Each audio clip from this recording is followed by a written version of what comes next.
ಶ್ರೀ ವೇದವ್ಯಾಸರು ಭಗವಾನ್ ವಾಸುದೇವಸ್ಯ ಕೀರ್ತ್ಯತೆಯತ್ರ ಸನಾತನಂ ಎಂದು ಹೇಳಿದ್ದಾರೆ.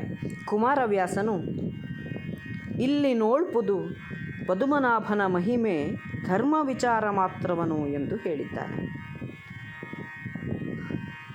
ರಾಯ ಚಿತ್ತೈಸೆಂದು ವೈಶಂಪಾಯ ಮುನಿ ಹೇಳಿದನು, ಕಮಲದಳಾಯತಾಕ್ಷನ ಬಾಲ ಕೇಳಿ ವಿಧೂತ ಕಿಲ್ಬಿಷವಾಹ.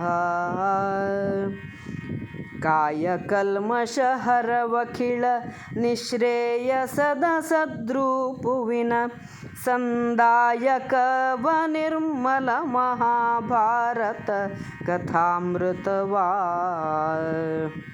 ವೈಶಂಪಾಯನ ಮುನಿಯು ರಾಜನೇ ಕೇಳು ಎಂದು ಸರ್ವ ಪಾಪಹರವಾದ ಶ್ರೀಕೃಷ್ಣನ ಬಾಲಲೀಲೆಗಳನ್ನು ಹೇಳಿದನು. ಈ ವಿಷಯವನ್ನು ಸೂತರು ಶೌನಕಾದಿ ಋಷಿಗಳಿಗೆ ಹೇಳಿದರು. ಮನುಷ್ಯನು ಮಾಡುವ ಸಮಸ್ತ ಪಾಪಗಳನ್ನು ನಾಶ ಮಾಡಿ ಆತ್ಮಸ್ವರೂಪವನ್ನು ಉಂಟು ಮಾಡುವ ಮೋಕ್ಷದಾಯಕವಾದ ಮಹಾಭಾರತದ ಕಥೆಯನ್ನು ಹೇಳಿದರು. ನಿಶ್ರೇಯಸ ಅಂದರೆ ಮೋಕ್ಷ, ಸದ್ರೂಪ ಅಂದರೆ ಶುದ್ಧ ಇರವಿನ ರೂಪ.